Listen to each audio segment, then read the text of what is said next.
हुए अपने प्राणों की आहुति दे दी। ऐसी माताएं बहनें बुजुर्गान हम लोगों के सामने हैं, उनके परिवार के सदस्य हैं। मैं साक्षात दंडवत होकर आप लोगों को प्रणाम करता हूं कि आपके बलिदान से भारत भूमि सिंचित हो रही है। इस सभागार में मेरे सामने तमाम पत्रकार बंधु हैं जो जौहर यात्रा में और महाड़ा महाकुंभ की इस कड़ी में जिनको सम्मानित किया गया है, क्योंकि आपकी लेखनी भी जो होती है एक तरह से वो मिसाइल का काम करती है और हम लोग की आवाज को बुलंदी देती है। आप लोग यहाँ पर उपस्थित हैं, उनको भी सादर प्रणाम करता हूँ। जय भवानी।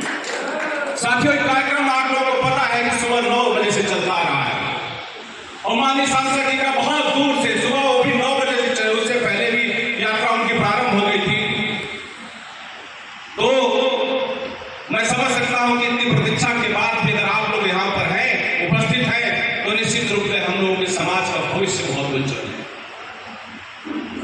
अखिल भारतीय क्षत्रिय महासभा युवा के सभी पदाधिकारियों को यहाँ पर आपने सुना। भाई राजकुमार जी, सोनू पहलवान जी, भूपेंद्र जी, संगठन मंत्री विक्रांत जी, तमाम यहाँ पर पदाधिकारी आप लोगों के सामने आज से सालों साल से काम कर दिया है। अभी तमाम वक्ताओं को हम लोगों ने सुना और सबका दर्द यही है कि समाज कैसे आगे बढ़े, समाज कैसे आगे बढ़े। तो सबसे पहले समाज को आगे बढ़ाने के लिए जो मेरी प्रमुख रूप से लगभग सभी मंचों से मैं बोलता हूं कि आप लोग जब तक सामाजिक, राजनीतिक, आर्थिक और वैचारिक रूप से मजबूत नहीं होंगे, आपका समाज आगे नहीं बढ़ पाएगा। जय भवानी। सामाजिक रूप से आगे बढ़ने के लिए सबको पता है कि आज क्षत्रिय समाज को, राजपूत समाज को कितनी हे दृष्टि से देखा जाता है कि सिंह बनना सबको है, नाम के आगे सिंह सबको लगाना है, लेकिन सबसे ज्यादा जन्म द्वेष इच्छा देसी बिरादरी से। क्यों? हमारे पूर्वजों ने तो ऐसा कोई काम नहीं किया।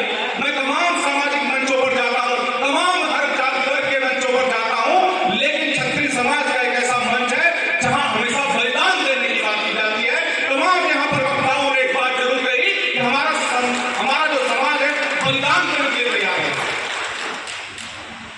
मैं दिल्ली से लेकर हिंदुस्तान के किसी कोने में जाता हूं, किसी समाज के लोग अपने समाज की समस्याओं को बात रखते हैं, लेकिन एक क्षत्रिय समाज है जो हमेशा अपने बच्चों को, अपने युवाओं को सिखाता है कि हमारी परिपाटी बलिदान देने की रही है, हमारा संघर्ष बलिदान देने का रहा है। इसीलिए अभी एक बच्चा डॉक्टर साहब कह भी रहे थे कि 18 वर्ष क्षत्रिय दिए, उसके ऊपर धिक्कार। तो इस परिपाटी को लेकर अचानक इतनी निर्ममता लोगों के मन में क्यों आई, ये विचार तो करना पड़ेगा, ये सोचना पड़ेगा। यहाँ पे बुजुर्ग बैठे, प्रोफेसर साहब बैठे, प्रिंसिपल साहब बैठे हुए, जिनके सामने से हजारों बच्चे पढ़कर निकले होंगे कि अचानक ऐसा क्या हुआ मात्र 75 वर्ष की अवस्था में सामाजिक रूप से सबसे समृद्ध कौम, सबसे ताकतवर कौम, जिसके इतिहासकारों ने भी कलम लिखते लिखते रो पड़ते थे ऐसी शौर्य गाथा, उसके बाद मात्र 75 वर्षों में ऐसा क्या हो गया कि सबसे ज्यादा हीन दलित हम ही लोग हो गए। आजादी के बाद से आप लोगों को मार्केट किया गया है, आप लोगों को बदनाम करने की कोशिश की गई है, आपके शौर्य को, आपके इतिहास को खत्म करने की कोशिश की गई है। और हम जब तक सेठ थे, जब तक हमारी चेतना जागृत होती, तब तक बहुत से महापुरुष हमारे हाथ से निकल चुके हैं। जय भवानी। आज आप ही की धरती में, पूर्वांचल की धरती पर क्षत्रिय सम्राट सुहेलदेव सिंह बैस जी का नाम सब लोगों ने सुना होगा। क्या आप जानते हैं वो किस समाज से है? लेकिन किस समाज में उसको अपनी तरफ से हमें कोई बुराई नहीं, हमें कोई आपत्ति नहीं है। हमारे दादा परदादा तो सबके रहे हैं, सबके लिए जीता मरना है, लेकिन कम से कम उनकी वंशावली तो मत बदलो। इतिहास के जो करता धरता लोग हैं, जो एक धर्म को उठाने की बात करते हैं, वो कहते हैं कि अगर धर्म को एक करना है तो सभी जातियों में महापुरुषों को बांट दो। मैं कोई ऐसा नहीं अफवाह उड़ाने वाली बात कर रहा हूं, मैं तो बैठता हूं उनके बीच में। उनका एक ही फार्मूला है कि 50 महापुरुष अगर एक ही समाज के हैं तो एक ही महापुरुष की गौरव गाथा सदियों सदियों चलती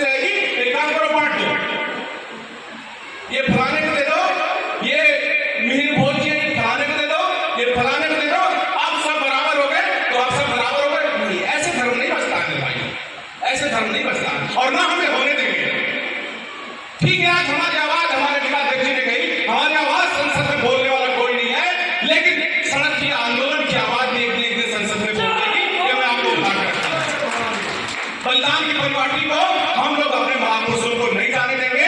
और एक जो सामने महापुरुष हमारे बैठे हुए हैं, इन महापुरुषों के बगल जो शहीद बैठे हुए हैं, उनका बंटवारा कभी भी समाज देखकर नहीं होता।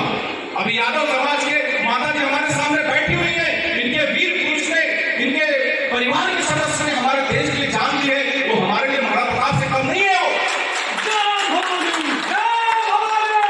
हम वीर हमकुल बलवीर को याद करते हैं, महापुरुषों की गाजीपुर की धरती से उनका सम्मान लेते हैं। जब भी कार्यक्रम होता है वीर हमकुल अमीर को हम उनको सम्मान देते हैं, उनको सलाम करते हैं।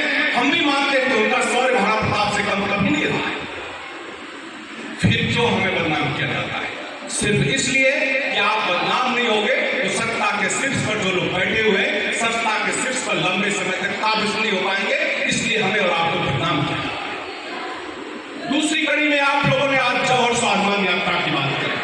सदियों सदियों से अनंत काल से लेकर वर्तमान 2024 तक अगर सबसे कठिन तपस्या इस ब्रह्मांड की धरती पर कोई सबसे बड़ी तपस्या है, सबसे बड़ा बलिदान है, सबसे बड़ा त्याग है, सबसे बड़ा दर्द है, सबसे बड़ी पीड़ा है, सबसे बड़ी यात्रा है, तो यात्रा थी जौहर की।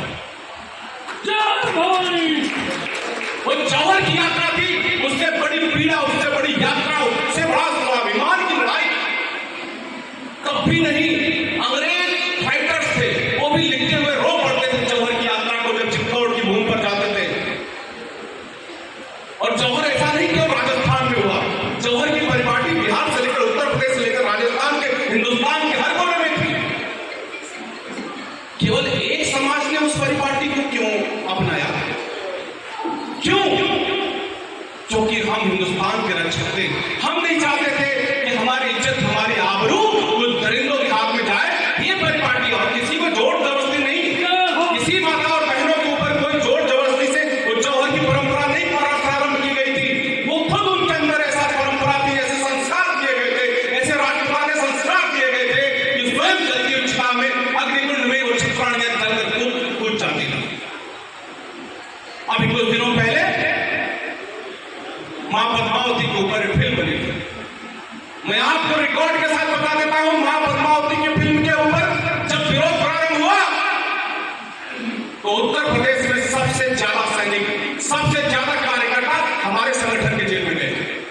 अभी भी ट्रेन रोकने की, बसें चलाने की, दुनिया भर की उन्हें धाराएं मेरे संगठन के लोग झेल रहे हैं। आगरा की टीम झेल रही है, नैनी जेल में हमारे कम से कम 15 कार्यकर्ता 3 महीने तक जेल के अंदर रहे। मैं मीडिया के रिकॉर्ड की बात नहीं कर रहा हूं, लेकिन अखिल भारतीय क्षत्रिय महासभा युवा ने सबसे ज्यादा आहुति देने का उसमें काम किया। शिक्षा की बात कर रहे थे राजकुमार भाई, हम लोगों ने क्षत्रिय गुरुकुल प्रारंभ किया। हमने प्रारंभ किया, ये दर्द भी है। अगर सामाजिक रूप की बात मैंने कर ली, वैचारिक रूप से हम लोग कैसे मजबूत होंगे? अभी टीवी डिबेट में आपको बिठा दो 4 लोगों के सामने तो टाटा फिश हो जाओगे, कोई बात नहीं रख पाओगे। तो क्या वैचारिक रूप से मजबूत नहीं हो रहे हो?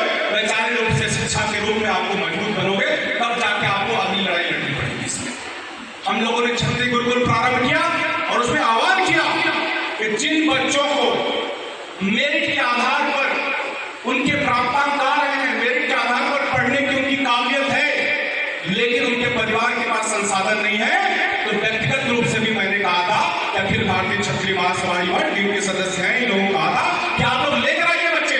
मेरे तमाम मित्र ऐसे हैं जिनकी बड़ी बड़ी कोचिंग संस्थाएं दिल्ली में चलती है, मैं निःशुल्क की व्यवस्था वहां पर करवाऊंगा। अभी भी यही कह रहा हूं मैं, कोई ऐसा बच्चा हो जो साधन विहीन हो लेकिन उसके प्राप्तांक अच्छे हैं, वो पढ़ने योग्य है, वो सिविल की तैयारी कर सकता है, कॉम्पिटिशन को फेस कर सकता है, तो उसकी निःशुल्क की व्यवस्था लेकिन लाकर दीजिए तो सही यार, योग्य उम्मीदवार तो दीजिए। आप लोग गांव-गांव जाते हैं तो ऐसे वैचारिक रूप से अच्छे बच्चों पर नजर रखिए। और निश्चित रूप से मैं अतिशयोक्ति नहीं बोलता हूं, मंच के माध्यम से सबको पता है, मैं जो बोलता हूं वही मैं करता हूं। आप ऐसे बच्चों को ला दीजिए, उनको व्यवस्था हम लोग की जाएगी। और राजनीतिक रूप से मजबूत होने की बात मैं करता हूं कि राजनीतिक रूप से मजबूत होने की बात पे मुझे अभी बात याद आती है कि बलिया में कुछ दिन पहले हत्या होती है। उस हत्या में 2-3 दलित समाज के युवा मारे जाते हैं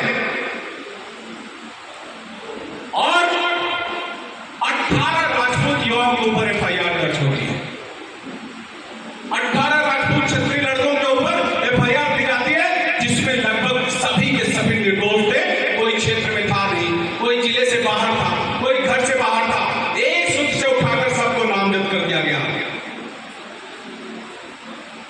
परिवार के लोग परेशान हैं। सांसद भी क्षत्रिय, विधायक भी क्षत्रिय, जिले के मंत्री भी क्षत्रिय और डीएम भी क्षत्रिय, एसपी भी क्षत्रिय। लेकिन किसी में हिम्मत नहीं हो रही थी सच को सच कहे और दलित खिलाफ की बात नहीं कर रहा हूं। दलित हमारे भाई हैं, उनको हम कभी ये दृश्य नहीं देखते हो, तो मैं उसमें आऊंगा मैं किस तरह से गलत प्रचार किया गया। लेकिन क्या हमारे समाज में हम लोग इतने राजनीतिक रूप से अछूत हो गए हैं कि हमारे सांसद, मंत्री, विधायक अत्याचार, अन्याय सह रहे युवाओं के खिलाफ पैरवी भी नहीं कर सकते, उनकी पैरवी भी नहीं कर सकते। इतनी हिम्मत नहीं हो रही है कि बोलते हैं कि बच्चे निर्दोष हैं। 16-16 साल के बच्चे, 18-18 साल के बच्चों का नाम है, उनके परिवार के लोग हम लोगों को फोन करके रो रहे हैं कि भैया पूरी जिंदगी तक बर्बाद हो जाएगी, बच्चों का भविष्य खत्म हो जाएगा, ये आने वाले समय में अपराधी बन जाएंगे। तो राजनीतिक रूप से मजबूत होना क्या इसको कहते हैं? कि सांसद भी आपका है, मंत्री भी आपका, नाम नहीं ले रहा हूं, सभी लोग जानते हो, सब लोग